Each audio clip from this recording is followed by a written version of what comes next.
Hello viewers, good morning সবাইকে। কাল ছিল অষ্টমী, তাই বিকালবেলা একটু ঘুরতে বেরিয়েছিলাম। নিজের শহরে ঘুরি নাই, একটু বাইরে গিয়েছিলাম কৈলাস শহরে।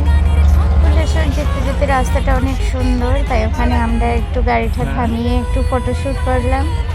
আর কৈলাসহরের একটা পুজোই দেখেছিলাম, সেটা হলো শ্রীরামপুর, যেটা বৃন্দাবনের প্রেম মন্দির বানিয়েছিল।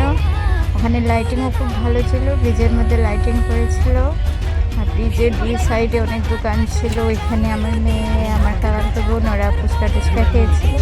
এই যে মন্দিরটা খুব ভালো হয়েছিল, খুব সুন্দর লাইটিং। ভিতরে গিয়ে আমরা অনেক ফটোশ্যুট করলাম, তারপরে তো আমরা চলে আসলাম। আর এত বৃষ্টি পড়ছিল, আসার পথে আমরা একটা ধাবাতে ঢুকলাম। ধাবাতে আমরা অনেকজন ছিলাম, আমার হাজব্যান্ড, আমার মেয়ে, আমার দেওর, আমার দেওরের মিসেস, সবাই একসঙ্গে আমরা খাবার অর্ডার করলাম।